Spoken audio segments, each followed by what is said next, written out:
What's going on, everybody? Welcome back to the channel. Today we're going to do another install video, and to start off you got to have a clean workspace. So we'll get all the stuff out of the way, sweep up the floors, and then we'll get going. So right here I'm going to get the tanks together.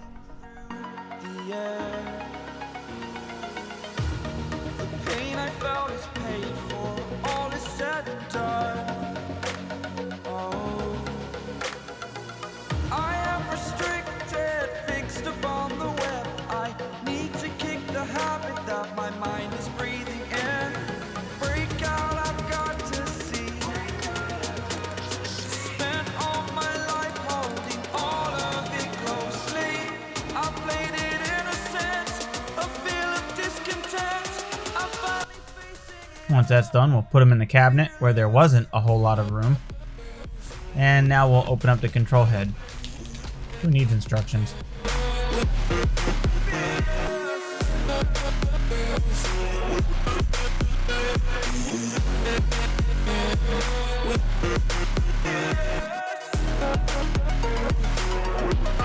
And then I'll hang it up here in the cabinet where the electrician left me absolutely no room to hang it.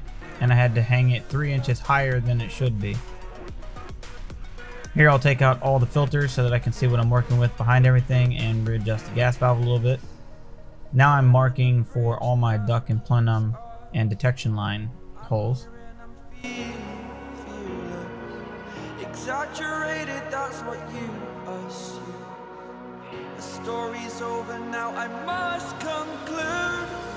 I am conflicted, watching where I step still, hanging in the balance, not the life I want to live. I want to take it all, standing tall. Now I'll be marking where the appliances are so that I get a good grasp of where to put my holes up top.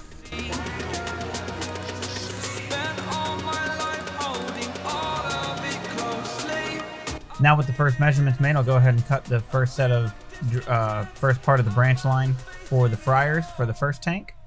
I got the idea from Shane Caldwell, who commented on my last video and said just mark the holes after you build it. I actually read that probably 5 minutes before I went to put this all together and decided, hey, why not? Let's try that. So thank you for that suggestion. It actually worked. 15 years, you can learn something new every day.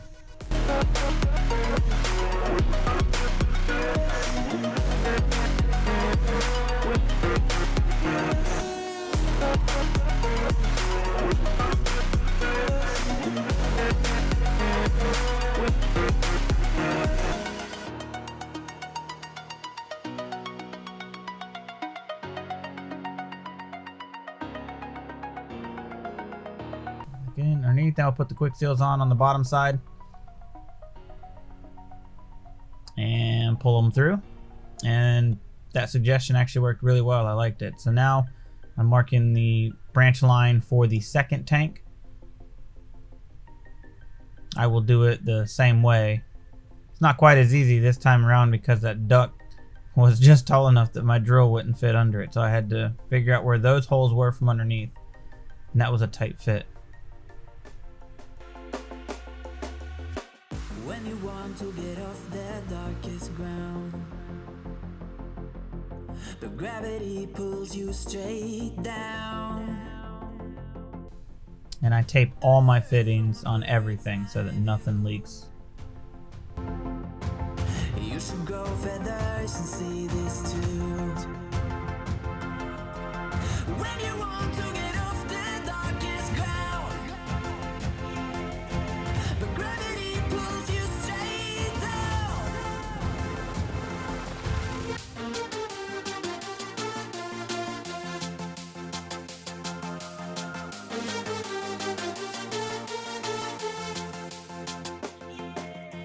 When you want to get off the darkest ground, but gravity pulls you straight down.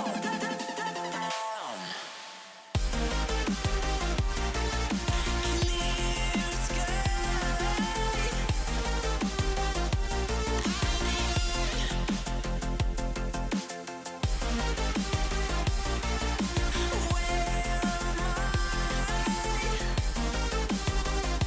I had to drill 2 of the holes from underneath since my drill didn't fit.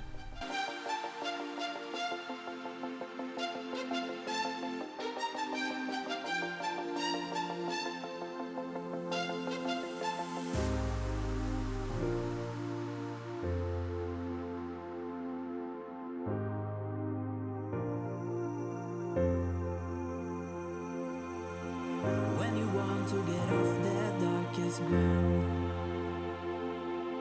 but gravity pulls you straight. These lines here is what the agent goes through when the system goes off to put the fire out over the appliances. So now I'm going to connect both lines to the tanks.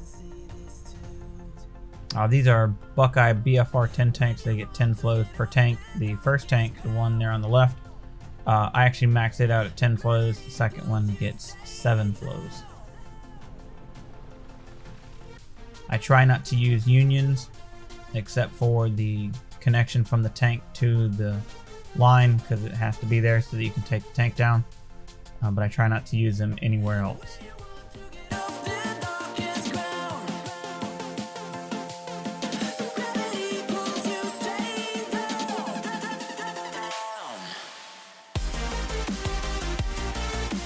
Clear sky. And that one's done. Now the line for the second one. I like to make the second line about 1.5 inches taller so that the pipe can lay right on top of the first line, and then I zip tie them together just so that it's neat.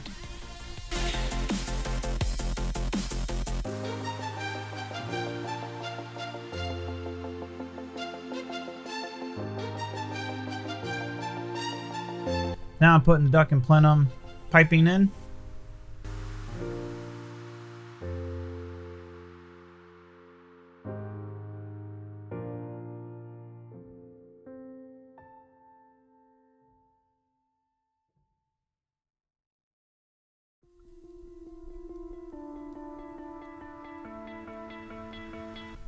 I don't know why that guy's taking pictures, but okay. Heart of gold after my silver soul. Can you dig any deeper now? I gave you all I owe. So the duct and plenum piping is there for the in the event of a fire, if a spark or ash or something, or coal or something goes up into the filters and catches fire. There's also nozzles up there to put that fire out if the system goes off. There, I'm just putting the actual nozzles on. And now we're going to run the detection line. The detection line is used, has fusible links on it. What that does is, in the event of a fire, if everybody panics and runs out the door, the fusible links, which in this case are both 500 and 360, depending on which appliance that they're over, will go off automatically. The system will snap the link and go. The fire will melt the link, which is a little mercury piece inside the link, and it will go off automatically.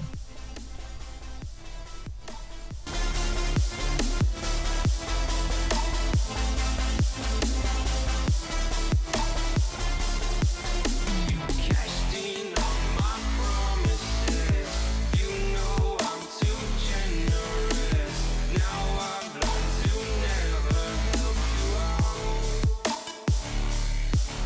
'Cause I'm done cleaning up your mess. Found myself in my regrets. I've become a little stronger now. Now I'll run the gas valve.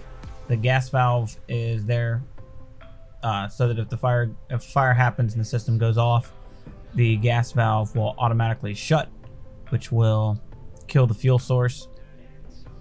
When the system goes off, it will also turn on the exhaust fan and shut off the makeup air. Fresh air will feed a fire, so you want to make sure the makeup air is off. Promises, you know I'm too generous. Now I've learned to never help you out. 'Cause I'm done cleaning up your mess. Found myself in my regrets. I've become a little stronger now. A little strong. Quality is terrible. Now we'll run the pull station. We're on the last leg. The pull station was the last thing that I did on this particular job. I utilized the original holes so that there weren't any excess holes that didn't need to be there.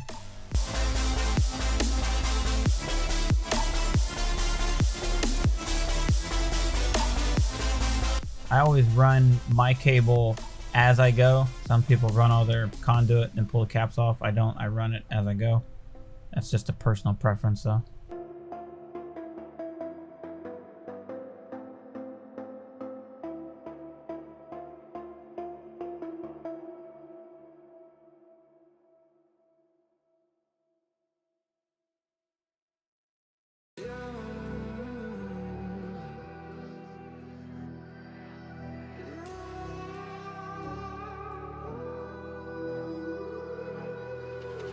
There's a distance between us. It's getting hard to reach out. Haven't seen you in seasons. And that's pretty much it. I'll put the cover on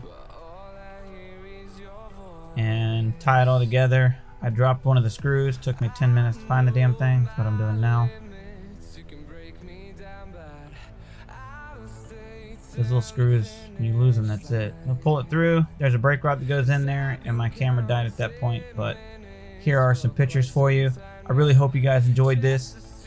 It's what I do for a living. It's what I do most of the time, so don't forget that you guys are the best, and I'll see you in the next one. Take care, guys.